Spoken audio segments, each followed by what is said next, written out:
चबर शतर तखत मालक जागदी जोत कृपा दे सागर दीना बंधु तन साहिब श्री गुरु ग्रंथ साहिब जी महाराज हजूर जी परम दया सदकाम आप जी सतसंगत विच बैठ करके अपने श्वासां नूं सफलिया कर रहे हो।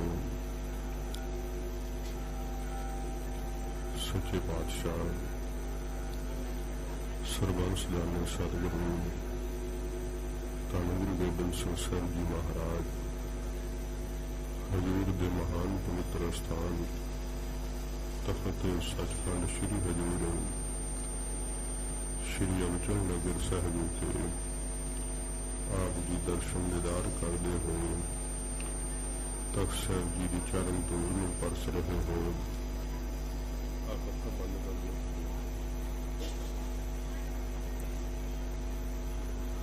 साध संगत जी अज दशहरे का पुरब है। दशहरे के पुरब में मनाउण वास्ते बहुत वड्डी गिणती विच संगतां सतगुरु जी के पावन दरबार के अंदर इकट्ठा होईयां ने। हर साल की तरह दल पंथ भी पहुंचे ने। तकरीबन पिछले 9 दिनों तो सच्चे पातशाह जी महाराज की बीरसी बाणी का प्रकरण जिहड़ा सी ओह कथा विच साध संगत जी आप संगतां सरवण करदे आ रहे हो। गुरसिखां दा एक प्रश्न सी कि आप सिख दशहरा क्यों मनाउने आ, क्योंकि ये तो हिंदू मत है ते आप क्यों दशहरा मनाउने।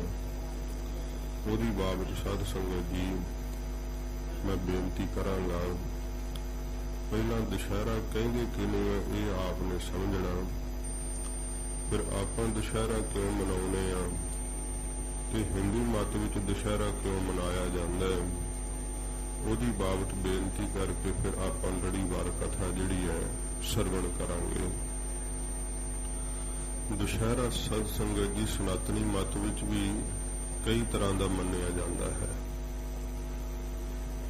पहला तो यह मनते हैं कि 10 पापां नूं नाश करने वाली जिस दिन गंगा प्रगट हुई सी उसनूं दशहरा मन्निया जाता है। 10 पापां विच साध संगत जी जो किसी का दिल दिखाना, निंदा करनी, होर पाप कर्म जिहड़े करने ते पर स्त्री गवन करना, कहंदे ने जदों ये 10 पाप उतरन उहदा नाम ही दशहरा हुंदा है। फिर इकट्ठा ही जदों 10 पुरबां दा फल प्राप्त हुंदा उसनूं भी दशहरा कहिंदे आ। जिवें सूरज ग्रहण का इशनान मनते हैं, फिर मस्या का, पूर्णमासी का, ये जदों सारे 10 पुरबां दा इकट्ठा फल मिले उसनूं दशहरा कहिंदे आ। फिर साध संगत जी जो सतगुरां जी ने मर्यादा दसी है, सानू संस्कार दिते है। जन्म संस्कार है, फिर विद्या संस्कार है, फिर अमृत संस्कार है, फिर आनंद संस्कार है। उत्थे जदों जीव चढ़ाई करदा उहदा अंतम संस्कार भी हुंदा ते अंतम संस्कार सतगुरां जी ने आग्या कीती है कि जीव का कोई तीजा, चौथा, 12वां, 13वां, 17वां नहीं करना चाहिए। जदों प्राणी चढ़ाई कर जावे तो उहदे निमित्त 10वां दिन दशहरा मनाउणा चाहिए। ये पंथ दे अंदर रवायत महाराज जी ने बख्शिश की है। जे श्री अखंड पाठ साहब आरंभ करने हैं तां भी 10वें दिन भोग पाउणा है। सप्ताहक पाठ, श्री सहज पाठ इस तरीके नाल आरंभता करनी कि 10वें दिन भोग पवे। ये सतगुरां जी ने आग्या कीती ते वो मृतक पानी दे निमित्त जिहड़ी अरदास हुंदी है अंतम, उसनूं भी दशहरा कहा जाता है। फिर साध संगत जी जिस वक्त ਸ਼੍ਰੀ ਰਾਮਚੰਦਰ ਜੀ ਨੇ ਲੰਕਾ ਨੂੰ ਫਤਿਹ ਕੀਤਾ ਸੀਗਾ, ਰਾਵਣ ਨੂੰ ਮਾਰਿਆ ਸੀ। ਉਸ ਦਿਨ ਅੱਸੂ ਸੁਦੀ ਦਸਵੀਂ ਸੀਗੀ ਤੇ ਇਹਨੂੰ ਵਿਜੇ ਦਸ਼ਮੀ ਦੇ ਨਾਮ ਨਾਲ ਦੁਸ਼ਹਿਰਾ ਕਹਿ ਕੇ ਮਨਾਇਆ ਜਾਂਦਾ ਹੈ। 10 ਸਿਰਾਂ ਵਾਲਾ ਜਿਹੜਾ ਰਾਵਣ ਸੀ ਉਸ ਨੂੰ ਜਦੋਂ ਹਰਿਆ ਇਹ ਨਾਸ਼ ਕੀਤਾ ਹੈ, ਇਸ ਨੂੰ ਵੀ ਦੁਸ਼ਹਿਰਾ ਕਿਹਾ ਜਾਂਦਾ ਹੈ। ਇਹ ਦੁਸ਼ਹਿਰੇ ਦੇ ਕਹਿਣ ਦੇ ਕਾਰਨ ਵੇਖੋ ਵੀ ਕਿੰਨੇ ਕਾਰਨ ਨੇ ਜਿਹਨੂੰ ਦੁਸ਼ਹਿਰਾ ਕਿਹਾ ਜਾਂਦਾ ਹੈ। ਗੁਰੂ ਘਰ ਦੇ ਅੰਦਰ ਦੁਸ਼ਹਿਰਾ ਕਿਹੜਾ ਹੁੰਦਾ ਹੈ? ਸੱਚੇ ਪਾਤਸ਼ਾਹ ਜੀ ਫਰਮਾਉਂਦੇ ਆ, ਗੁਰ ਗਿਆਨ ਸਾਚਾ ਥਾਨ ਤੀਰਥ 10 ਪੁਰਬ ਸਦਾ ਦਸਾਹਰਾ। ਸੱਚੇ ਪਾਤਸ਼ਾਹ ਜੀ ਦਾ ਜਦੋਂ ਗਿਆਨ ਹਾਸਲ ਕਰਨ ਦਾ ਸਮਾਂ ਮਿਲੇ ਨਾ, ਮਹਾਰਾਜ ਕਹਿੰਦੇ ਉਹ ਸੱਚਾ ਥਾਮ ਹੈ ਸਤ ਸੰਗਤ। ਜਿਸ ਸਤ ਸੰਗਤ ਦੇ ਅੰਦਰ ਸਦਾ ਹੀ 10 ਪੁਰਬਾਂ ਦਾ ਫਲ ਪ੍ਰਾਪਤ ਹੁੰਦਾ। ਇਸ ਸ਼ਬਦ ਦੇ ਆਰੰਭ ਵਿੱਚ ਹਜੂਰ ਨੇ ਕਿਹਾ ਕਿ ਤੀਰਥ ਨਾਵਣ ਜਾਓ, ਤੀਰਥ ਨਾਮ ਹੈ। ਮਹਾਰਾਜ ਜੀ ਕਹਿੰਦੇ ਆ ਕਿ ਭਾਈ ਜਿਹੜਾ ਨਾਮ ਰੂਪੀ ਤੀਰਥ ਹੈ ਨਾ, ਉਹਦੇ ਉੱਤੇ ਜਦੋਂ ਤੁਸੀਂ ਇਸ਼ਨਾਨ ਕਰੋਗੇ ਤੇ ਤੁਹਾਨੂੰ 10 ਪੁਰਬਾਂ ਦਾ ਇਕੱਠਾ ਹੀ ਦੁਸ਼ਹਿਰੇ ਦਾ ਹੀ ਫਲ ਪ੍ਰਾਪਤ ਹੋ ਜਾਵੇਗਾ। ਤੋ ਜਿਨ੍ਹਾਂ ਦਾ ਸਾਧ ਸੰਗਤ ਜੀ ਇਹ ਵਿਚਾਰ ਹੈ ਕਿ ਜਿਹੜਾ ਦੁਸ਼ਹਿਰਾ ਹੈ ਇਹ ਕੇਵਲ ਹਿੰਦੂ ਮਤ ਵਿੱਚ ਵੈ, ਕੇਵਲ ਰਾਵਣ ਦੇ ਮਾਰਨ ਨੂੰ ਉਹਦੇ 10 ਸਿਰਾਂ ਕਰਕੇ ਜਾਂ ਵਿਜੇ ਦਸ਼ਮੀ ਕਹਿਣ ਕਰਕੇ ਇਹੀ ਕੇਵਲ ਦੁਸ਼ਹਿਰਾ ਹੈ, ਹੋਰ ਦੁਸ਼ਹਿਰਾ ਹੋ ਨਹੀਂ ਸਕਦਾ। ਮੈਂ ਆਪ ਜੀ ਦੇ ਸਾਹਮਣੇ 4-5 ਕਾਰਨ ਦੱਸੇ ਆ ਦੁਸ਼ਹਿਰੇ ਦੇ ਕਿ ਦੁਸ਼ਹਿਰਾ ਕਿਹਨੂੰ ਕਹਿੰਦੇ ਆ। ਗੁਰਮਤਿ ਵਿੱਚ ਦੁਸ਼ਹਿਰਾ ਜਿਹੜਾ ਸਾਧ ਸੰਗਤ ਜੀ ਉਹ ਹੈ ਸਤ ਸੰਗਤ। ਜਿੱਥੇ ਸੱਚੇ ਪਾਤਸ਼ਾਹ ਜੀ ਮਹਾਰਾਜ ਦੀ ਸਤ ਸੰਗਤ ਹੋ ਰਹੀ ਹੈ ਤੇ ਨਾਮ ਦੀ ਮਹਿਮਾ ਜਿਹੜੀ ਆ ਉਹ ਗਾਈ ਜਾ ਰਹੀ ਹੈ, ਫਿਰ ਸਾਧ ਸੰਗਤ ਜੀ ਇੱਥੇ ਇਸ਼ਨਾਨ ਕਿਹੜਾ ਹੈ? ਸੁਣਿਆ ਮੰਨਿਆ ਮਨ ਕੀਤਾ ਭਾਓ, ਅੰਤਰਗਤ ਤੀਰਥ ਮਲ ਨਾਓ। ਇਹ ਇੱਥੇ ਇਸ਼ਨਾਨ ਕਰੀਦਾ ਸਤ ਸੰਗਤ ਦੇ ਅੰਦਰ। ਇਹ ਸਦਾ ਦਾ ਹੀ ਮਹਾਰਾਜ ਨੇ 10 ਪੁਰਬਾਂ ਦਾ ਇਸ਼ਨਾਨ ਦੁਸ਼ਹਿਰਾ ਜਿਹੜਾ ਹੈ ਸਤ ਸੰਗਤ ਸਤਿਗੁਰਾਂ ਜੀ ਨੇ ਬਖਸ਼ਿਸ਼ ਕੀਤੀ ਹੋਈ ਹੈ। ਫਿਰ ਸਤ ਸੰਗਤ ਦੇ ਅੰਦਰ ਆਪਣੀਆਂ 10 ਇੰਦਰੀਆਂ ਨੂੰ ਵਸੀਕਾਰ ਕਰਨਾ ਵੀ ਦੁਸ਼ਹਿਰਾ ਹੈ।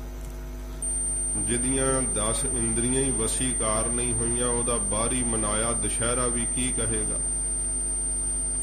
ਆਪਣੇ ਨੇਤਰਾਂ ਨੂੰ ਵਸੀਕਾਰ ਕਰਨਾ, ਨੱਕ ਜਿਹੜਾ ਸੁਗੰਧੀਆਂ ਵਿੱਚ ਹੀ ਭਟਕਦਾ ਫਿਰਦਾ ਇਹਨੂੰ ਭਗਤੀ ਦੀ ਖੁਸ਼ਬੂ ਵਿੱਚ ਲਾਉਣਾ, ਕੰਨ ਜਿਹੜੇ ਰਾਗ ਰੰਗ ਹੀ ਸੁਣਦੇ ਫਿਰਦੇ ਉਹਨਾਂ ਨੂੰ ਨਾਮ ਦੇ ਸੁਣਨ ਵਿੱਚ ਲਾਉਣਾ, ਪੈਰਾਂ ਕਰਕੇ ਕੁਸੰਗਤ ਚ ਨਾ ਜਾਣਾ, ਹੱਥਾਂ ਕਰਕੇ ਪਰਉਪਕਾਰ ਕਰਨੇ। ਇਹ ਸਾਧ ਸੰਗਤ ਜੀ ਜੀਭਾ ਕਰਕੇ ਫਿਰ ਸੱਚ ਬੋਲਣਾ, ਬਾਣੀ ਦਾ ਉਚਾਰਨ ਕਰਨਾ। ਸੱਚੇ ਪਾਤਸ਼ਾਹ ਜੀ ਮਹਾਰਾਜ ਕਹਿੰਦੇ ਰਸਾਂ ਵਿੱਚੋਂ ਵੀ ਰਸ ਨਾਮ ਦਾ ਰਸ ਚਖਣਾ। ਇਹ ਜਦੋਂ 10 ਇੰਦਰੀਆਂ ਨੂੰ ਸਾਧ ਸੰਗਤ ਜੀ ਵਸ ਕਰਨਾ ਹੈ ਨਾ, ਇਹਨੂੰ ਵੀ ਦੁਸ਼ਹਿਰਾ ਕਿਹਾ ਹੈ ਵਿਦਵਾਨਾਂ ਨੇ। ਤੇ ਵਿਸ਼ੇਸ਼ ਕਰਕੇ ਹੁਣ ਅੱਜ ਦੇ ਦਿਨ ਸਾਡਾ ਥੋੜਾ ਇੱਕ ਦਿਨ ਦਾ ਫਰਕ ਹੁੰਦਾ ਹੈ ਜ਼ਰੂਰ।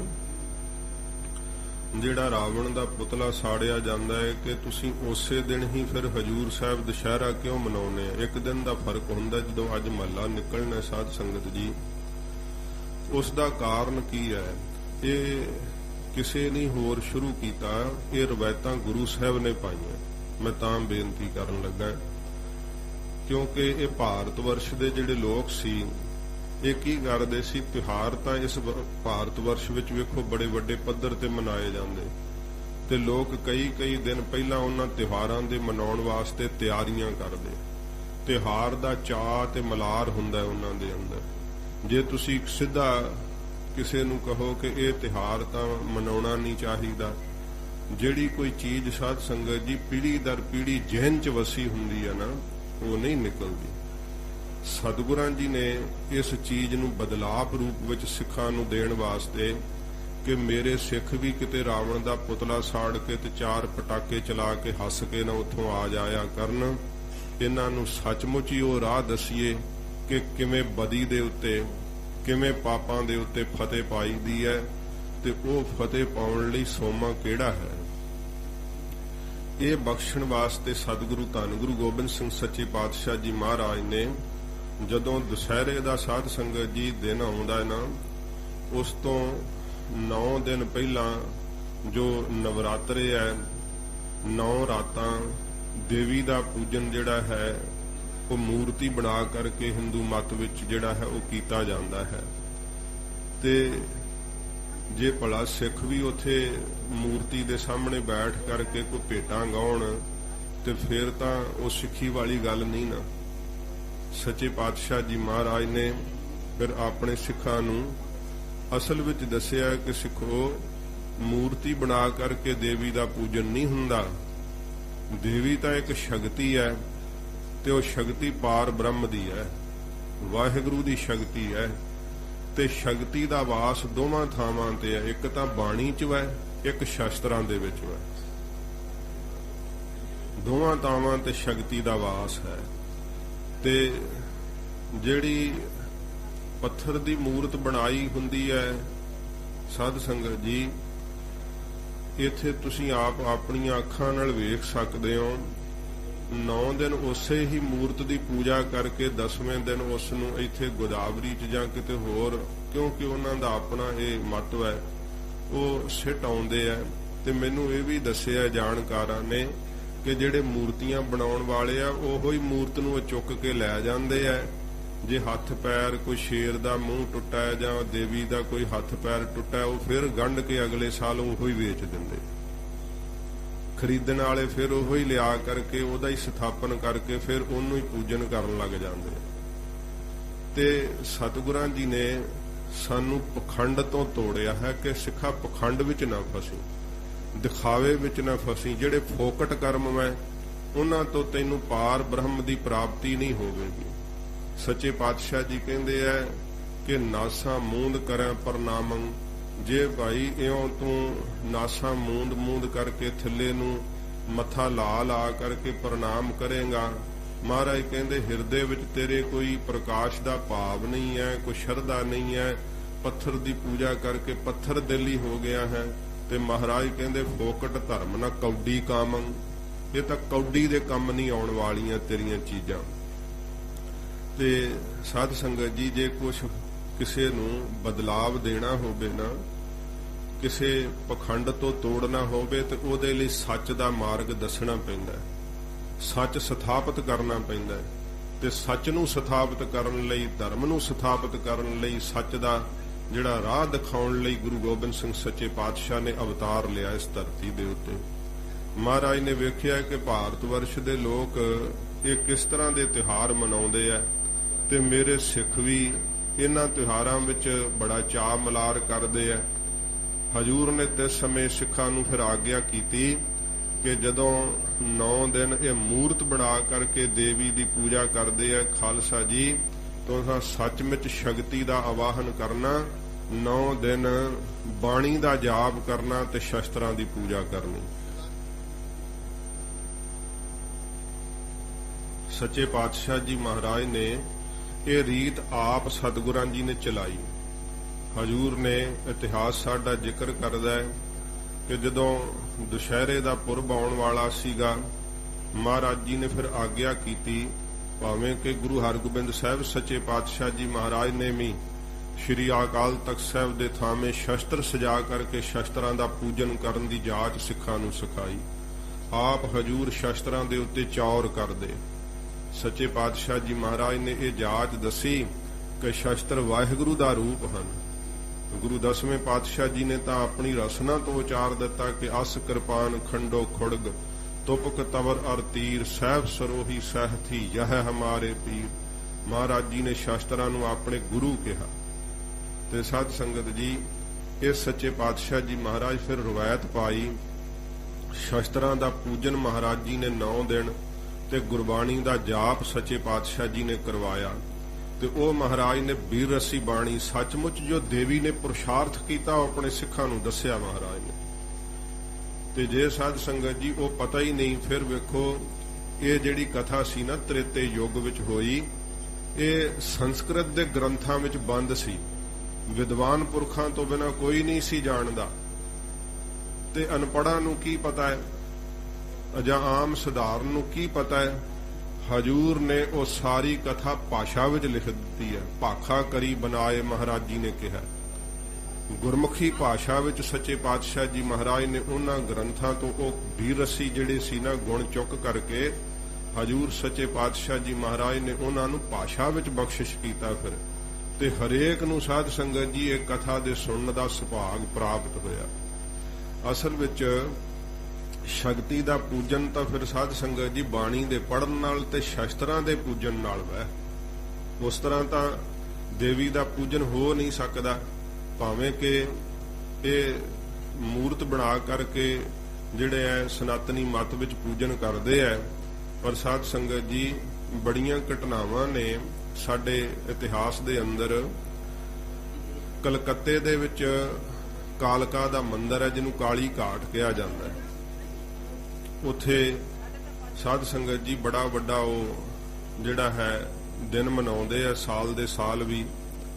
ਤੇ ਜਿਸ ਵਕਤ ਗੁਰੂ ਨਾਨਕ ਸਾਹਿਬ ਜੀ ਮਹਾਰਾਜ ਉੱਥੇ ਗਏ ਹੈ, ਭਾਈ ਬੇਨਤੀ ਹੈ ਆਪ ਸੰਗਤਾਂ ਸ਼ਾਂਤੀ ਪੂਰਵਕ ਮਹਾਰਾਜ ਜੀ ਦਾ ਦਰਸ਼ਨ ਕਰੋ, ਕਿਉਂਕਿ ਸੰਗਤਾਂ ਦਾ ਇਕੱਠ ਬਹੁਤ ਹੈ। ਫਿਰ ਵੀ ਸੁਲਝੀਆਂ ਹੋਈਆਂ ਸੰਗਤਾਂ ਮਹਾਰਾਜ ਜੀ ਦੇ ਹਜ਼ੂਰ ਤੁਸੀਂ ਆਪਣੇ ਮਨ ਤੋਂ ਅਰਦਾਸ ਕਹਿਣੀ ਹੈ, ਮੁਖ ਤੋਂ ਬੋਲ ਕੇ ਨਾ ਤਾਂ ਦੱਸਣ ਦੀ ਲੋੜ ਹੈ, ਕਿਉਂਕਿ ਪਰਚੀ ਤੇ ਨਾਂ ਤਾਂ ਤੁਹਾਡਾ ਲਿਖਿਆ ਹੋਇਆ ਹੈ। ਬੀਬੀਆਂ ਨੂੰ ਖਾਸ ਕਰਕੇ ਮੈਂ ਬੇਨਤੀ ਕਰਾਂਗਾ, ਭਾਈ ਪਿੰਡਾਂ ਤੋਂ ਸੰਗਤ ਆਈ, ਆਪ ਮੇਰੀ ਆਵਾਜ਼ ਨੂੰ ਜ਼ਰੂਰ ਸੁਣ ਰਹੇ ਹੋ। ਬੇਨਤੀ ਹੈ ਆਪਣੀਆਂ ਗੱਲਾਂ ਨੂੰ ਸੰਕੋਚ ਲਓ, ਸਤਿਗੁਰੂ ਜੀ ਦਾ ਉਪਦੇਸ਼ ਸਰਵਣ ਕਰਨ ਵਾਸਤੇ ਧਿਆਨ ਦਿਓ, ਤਾਂ ਤੁਹਾਨੂੰ ਪਤਾ ਚੱਲ ਸਕੇਗਾ ਕਿ ਅਸੀਂ ਅਸਲ ਵਿੱਚ ਹਜੂਰ ਸਾਹਿਬ ਦੁਸ਼ਹਿਰਾ ਕਿਹੜਾ ਮਨਾ ਕੇ ਆਏ।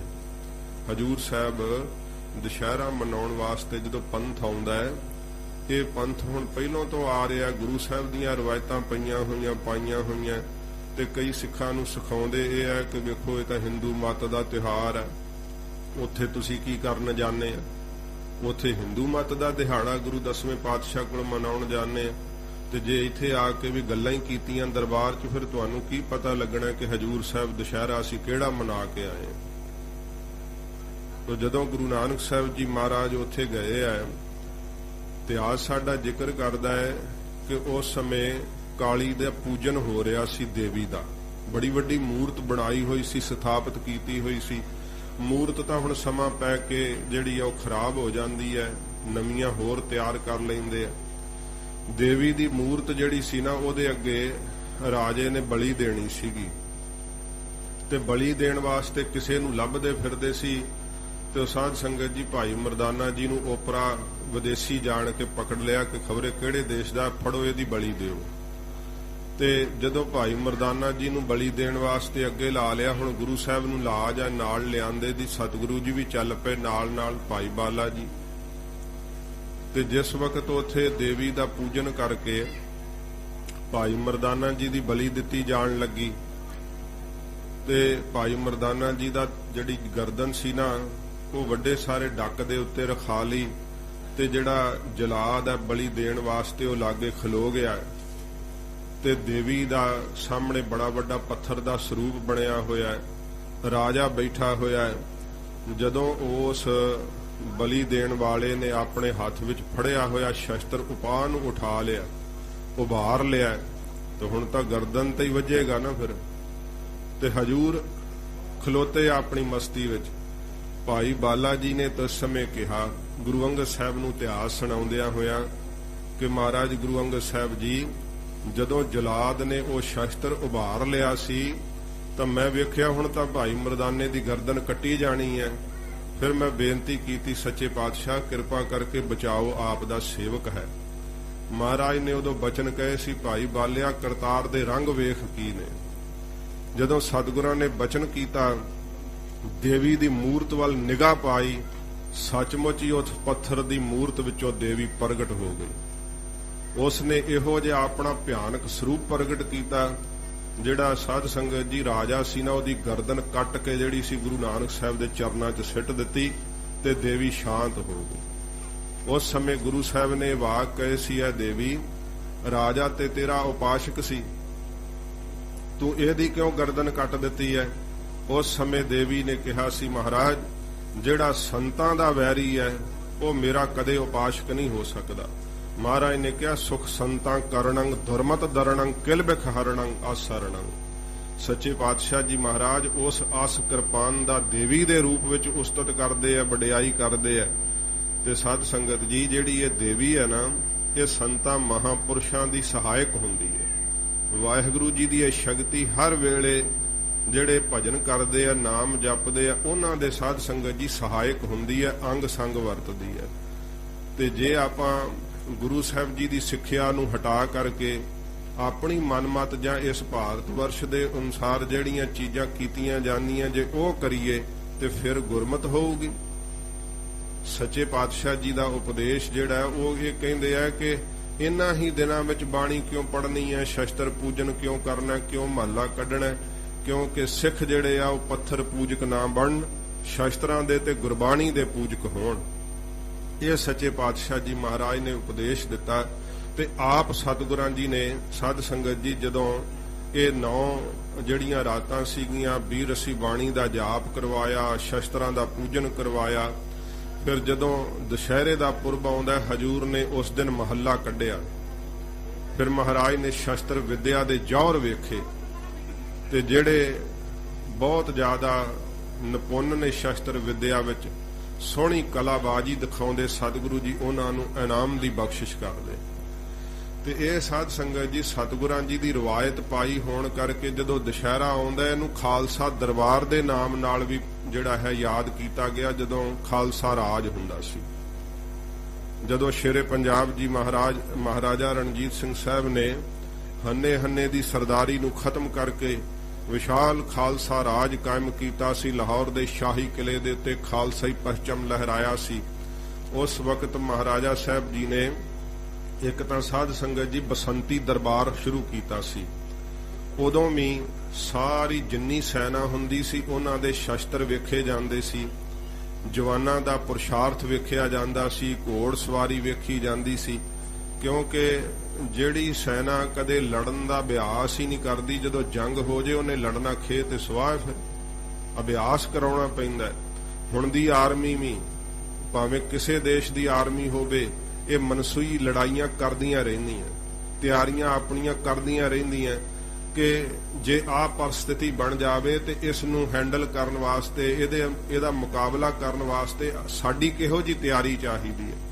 ਤੇ ਜਿਨ੍ਹਾਂ ਨੇ ਲੰਗਰ ਛਕ ਛਕਾ ਕੇ ਸੌਂ ਰਹਿਣਾ ਤੇ ਪੇਟ ਵਧਾ ਲੈਣੇ ਆ, ਉਹਨਾਂ ਫਿਰ ਕੀ ਸ਼ਸਤਰ ਚਲਾਉਣੇ ਤੇ ਕੀ ਲੜਨਾ। ਇਹ ਪੁਰਬ ਜਿਹੜੇ ਆ ਸਤਿਗੁਰਾਂ ਜੀ ਨੇ ਇਹਨਾਂ ਦਾ ਨਵੀਨਕਰਨ ਕਰ ਦਿੱਤਾ। ਤੇ ਜਦੋਂ ਸਾਡਾ ਰਾਜ ਸੀਗਾ ਉਦੋਂ ਸਾਧ ਸੰਗਤ ਜੀ ਇਹ ਦੁਸ਼ਹਿਰਾ ਜਿਹੜਾ ਸੀ ਖਾਲਸਾ ਦਰਬਾਰ ਦੇ ਨਾਮ ਨਾਲ ਮਨਾਇਆ ਜਾਂਦਾ ਸੀ। ਸ਼ੇਰੇ ਪੰਜਾਬ ਜੀ ਇਸ ਦੁਸ਼ਹਿਰੇ ਦੇ ਪੁਰਬ ਤੇ ਬਹੁਤ ਵੱਡਾ ਖਾਲਸਾ ਦਰਬਾਰ ਲਾਇਆ ਕਰਦੇ ਸੀ। ਤੇ ਜਿੱਥੇ ਸਾਧ ਸੰਗਤ ਜੀ ਉਸ ਖਾਲਸਾ ਦਰਬਾਰ ਦੇ ਅੰਦਰ ਨੇਪਾਲ ਦਾ ਰਾਜਾ, ਹੋਰ ਦੇਸ਼ਾਂ ਦੇ ਰਾਜੇ ਆਇਆ ਕਰਦੇ ਤੇ ਖਾਲਸਾਈ ਫੌਜ ਦੀ ਸ਼ਾਨੋ ਸ਼ੌਕਤ ਵੇਖਿਆ ਕਰਦੇ ਕਿ ਖਾਲਸਾਈ ਫੌਜ ਦੀ ਕਿੱਡੀ ਵੱਡੀ ਤਾਕਤ ਹੈ। ਤਾਂ ਹੀ ਤਾਂ ਖਾਲਸੇ ਰਾਜ ਦੀਆਂ ਸਰਹੱਦਾਂ ਵੱਲ ਨੂੰ ਕੋਈ ਮੂੰਹ ਨਹੀਂ ਸੀ ਕਰਦਾ, ਕਿਉਂਕਿ ਸ਼ੇਰੇ ਪੰਜਾਬ ਜੀ ਦੀ ਤਾਕਤ ਤੋਂ ਵਾਕਿਫ ਸਨ ਅੰਗਰੇਜ਼ ਵੀ। 150 ਸਾਲ ਤੱਕ ਗੁਲਾਮ ਰੱਖਿਆ ਇਸ ਭਾਰਤ ਵਰਸ਼ ਨੂੰ, ਪਰ ਸ਼ੇਰੇ ਪੰਜਾਬ ਜੀ ਜਿੰਨਾ ਚਿਰ ਜਿਉਂਦੇ ਰਹੇ ਪੰਜਾਬ ਦੀਆਂ ਸਰਹੱਦਾਂ ਵੱਲ ਅੰਗਰੇਜ਼ ਵੀ ਮੂੰਹ ਨਹੀਂ ਸੀ ਕਰ ਸਕਿਆ, ਕਿਉਂਕਿ ਖਾਲਸਾਈ ਫੌਜ ਬਹੁਤ ਤਾਕਤਵਰ ਸੀਗੀ। ਤੋਂ ਸਾਧ ਸੰਗਤ ਜੀ ਜਦੋਂ ਦੁਸ਼ਹਿਰਾ ਹੁੰਦਾ ਸੀ ਉਦੋਂ ਖਾਲਸਾ ਦਰਬਾਰ ਲੱਗਦਾ।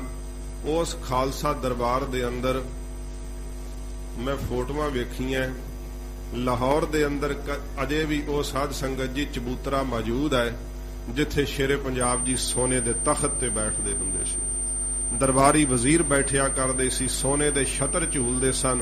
ਦੁਨੀਆ ਸਾਡੀ ਅਮੀਰੀ ਨੂੰ ਵੇਖਿਆ ਦੁਨੀਆ ਨੇ ਕਿ ਖਾਲਸਾ ਕੌਮ ਕਿੰਨੀ ਅਮੀਰ ਸੀ। ਕੋਹੇ ਨੂਰ ਹੀਰਾ ਸ਼ੇਰੇ ਪੰਜਾਬ ਜੀ ਦੀ ਸੱਜੀ ਬਾਂਹ ਦੇ ਡੌਲੇ ਉੱਤੇ ਵੱਜਿਆ ਕਰਦਾ ਸੀ, ਜਿਹਨੂੰ ਕਦੀ ਅੱਜ ਇੰਗਲੈਂਡ ਰੱਖ ਕੇ ਬੜਾ ਮਾਣ ਮਹਿਸੂਸ ਕਰ ਰਿਹਾ ਹੈ। ਐਡੇ ਵੱਡੀ ਅਮੀਰ ਸਾਡੀ ਕੌਮ ਸੀ, ਐਡਾ ਵੱਡਾ ਅਮੀਰ ਤੇ ਵਿਕਸਿਤ ਸਾਡਾ ਦੇਸ਼ ਸੀਗਾ। ਸ਼ੇਰੇ ਪੰਜਾਬ ਜੀ ਦੁਸ਼ਹਿਰੇ ਦੇ ਪੁਰਬ ਤੇ ਬਹੁਤ ਵੱਡਾ ਸਾਧ ਸੰਗਤ ਜੀ ਜਿਹੜਾ ਫੌਜਾਂ ਦਾ ਮਾਰਚ ਕਰਵਾਇਆ ਕਰਦੇ, ਘੋੜਿਆਂ ਦੀਆਂ ਦੌੜਾਂ ਹੁੰਦੀਆਂ, ਆਪ ਮਹਾਰਾਜਾ ਸਾਹਿਬ ਬੈਠ ਕਰਕੇ ਤੇ ਇਹ ਸਾਰਾ ਕੁਝ ਵੇਖਦੇ। ਜਿਹੜੇ ਫੌਜੀ ਜਵਾਨ ਵਧੀਆ ਕਰਤੱਵ ਦਿਖਾਉਂਦੇ, ਸਰਕਾਰ ਖਾਲਸਾ ਸ਼ੇਰੇ ਪੰਜਾਬ ਮਹਾਰਾਜਾ ਰਣਜੀਤ ਸਿੰਘ ਸਾਹਿਬ ਉਹਨਾਂ ਨੂੰ ਇਨਾਮ ਤਸਲੀਮ ਕਰਦੇ, ਵੰਡਦੇ। ਫਿਰ ਸਾਧ ਸੰਗਤ ਜੀ, ਇਸੇ ਹੀ ਦੁਸ਼ਹਿਰੇ ਦੀ ਪਰੇਡ ਅੰਦਰ ਸ਼ੇਰੇ ਪੰਜਾਬ ਜੀ ਨੇ ਸਰਦਾਰ ਹਰੀ ਸਿੰਘ ਨੂੰ ਪਹਿਚਾਣਿਆ ਸੀ। ਐਡਾ ਉੱਚਾ ਲੰਮਾ ਕੱਦ ਤੇ ਚੌੜੀ ਛਾਤੀ ਵੇਖ ਕੇ ਕਿਹਾ ਸੀ, ਸਾਡੇ ਅੰਗ ਰੱਖਿਆਕਾਂ ਵਿੱਚ ਇਸ ਜਵਾਨ ਨੂੰ ਭਰਤੀ ਕਰੋ।